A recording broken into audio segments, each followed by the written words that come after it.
Hello friends, welcome back to my channel and welcome to A brand new vlog. তো আজকে অনেকদিন পরে একটা লং ভ্লগ নিয়ে চলে এসেছি। আর আমি আর ভাই এখন যাচ্ছি আমাদের গড়বেতার রসকুন্ডুতে বাবা বসন্ত রায়ের মন্দিরে গাজনের মেলা দেখার জন্য। আর দেখতেই পাচ্ছ আমাদের সাথে সাথে আরো কত মানুষ এদিকে মেলার জন্য যাচ্ছে।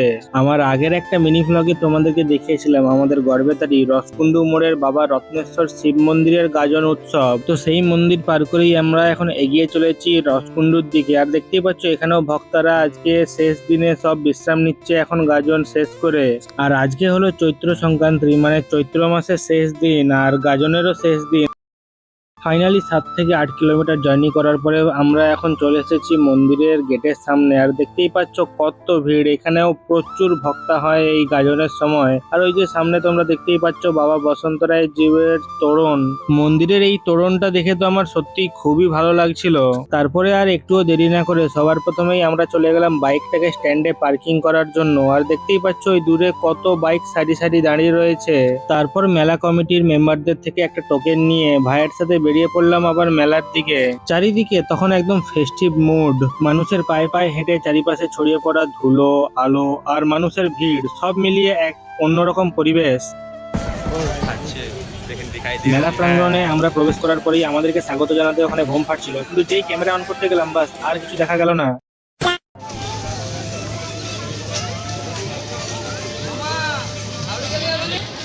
হেঁটে হেঁটে আমরা এবার এগিয়ে চললাম বাবার মন্দিরের সামনে। আর এখানে এসে দেখি অসংখ্য ভক্ত বসে আছে, কেউ বিশ্রাম নিচ্ছে, কেউ বা পুজো দিয়ে আবার চারিপাশে ঘুরছে। আজ যেহেতু গাজনের শেষ দিন তাই পুরো জায়গাটা ভক্তদের ভিড়ে ভরে গেছে। তারপর আমরা মন্দিরের দরজার সামনে গিয়ে দাঁড়ালাম, কিন্তু মন্দিরের দরজা তখন বন্ধ, তাই বাবার চাক্ষুষ দর্শন তো আর করা হলো না। তবে দূর থেকেই প্রণাম করে নিলাম আর মন থেকে আশীর্বাদ চাইলাম। শুনেছি এখানকার বাবা খুবই জাগ্রত, মনের ইচ্ছা নিয়ে কিছু চাইলে বাবা নাকি কখনোই কাউকে ফেরান না। তারপর মন্দির থেকে বেরিয়ে এসে আমরা সামনের দিকে হাঁটা লাগালাম। আর এদিকে দেখি যে এখন বোম ফাটছিল আবার, আর সেটা আমার ক্যামেরাতে ক্যাপচারও হয়ে গেল। আর সামনে এখানে আরো একটা মন্দির ছিল, এটা হলো মা কালীর মন্দির। তো দূর থেকেই মায়ের দর্শন করে আশীর্বাদ চেয়ে নিলাম। সেখান থেকে তারপর আমরা চলে গেলাম পুকুরের দিকে। আর দূর থেকেই দেখলাম বাপরে কি ভিড়, সবাই স্নান করার জন্য ওখানে ভিড় জমিয়েছে। আজ যেহেতু গাজনের শেষ দিন এবং আজ চৈত্র সংক্রান্তি, সেই জন্য আজকের দিনে অনেক মানুষ এসে এখানে ভিড় করেছে। একসাথেই বাবার দর্শনও হবে এবং গাজন দেখাও হবে, সেই সূত্রে আমরাও এখানে এসেছিলাম।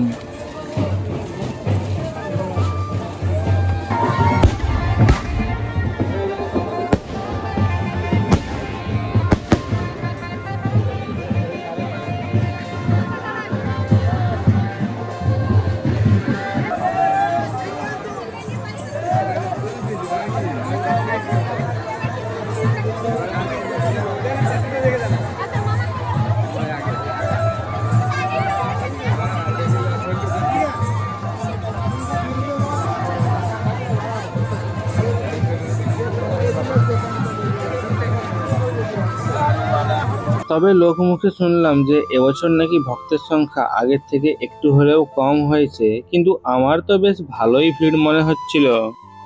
তারপর আমরা ভিড় থেকে একটু বেরিয়ে এসে মন্দিরের বাকি দিকগুলো ঘুরে দেখতে লাগলাম। ঘুরতে ঘুরতে আমরা এসে পৌঁছালাম বাবার একটা সুন্দর মূর্তির সামনে। সত্যি বলছি, মূর্তিটা দেখতে এত সুন্দর লাগছিল যে চোখ সরানোই যাচ্ছিল না। তো তোমরা কারা কারা এই বছর রসকুন্ডুর মন্দিরে গাজন দেখতে এসেছিলে নিচে কমেন্ট করে অবশ্যই জানিও। তারপর আমরা চলে গেলাম মেলার দিকে। এখানে তো একদম জমজমাট অবস্থা, অনেক রকমের স্টল বসেছে, যেমন বাচ্চাদের খেলনা থেকে শুরু করে মেয়েদের জুয়েলারি আইটেমস এবং আরো অনেক কিছু। আর বয়সে একটু বড় হয়ে গেলে যা হয়, আমাদের কেনার মতো তেমন কিছুই চোখে পড়লো না এই মেলাতে, তাই আমরা শুধু ঘুরে ঘুরে সব স্টলগুলো দেখছিলাম।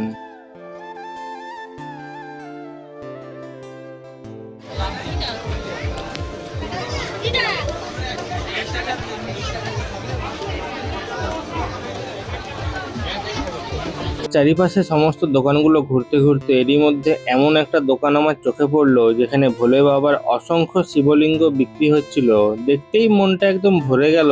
তারপর মেলা শেষে আমরা চলে গেছিলাম মিষ্টি দোকান থেকে একটু মিষ্টি কেনার জন্য, কারণ মেলায় এসেছি আর মিষ্টি না খেলে হয়। তো চলো বন্ধুরা, আজকের মতো এই পর্যন্তই। এখানেই আমাদের গাজনের শেষ দিনের অভিজ্ঞতা কাটলো। এবার আমরা বাড়ির পথে রওনা দেব। আর তোমরা কে কোথা থেকে আমার ভিডিওটা দেখছো কমেন্ট করে অবশ্যই জানিও। আর হ্যাঁ, ভিডিও ভিডিওটা ভালো লাগলে লাইক, শেয়ার আর চ্যানেলটা সাবস্ক্রাইব করতে ভুলো না। আবার দেখা হবে পরের ভিডিওতে, ততক্ষণ ভালো থেকো, সুস্থ থেকো, আর হ্যাঁ, কমেন্টে অবশ্যই জানিও জয় বাবা বসন্ত রায়।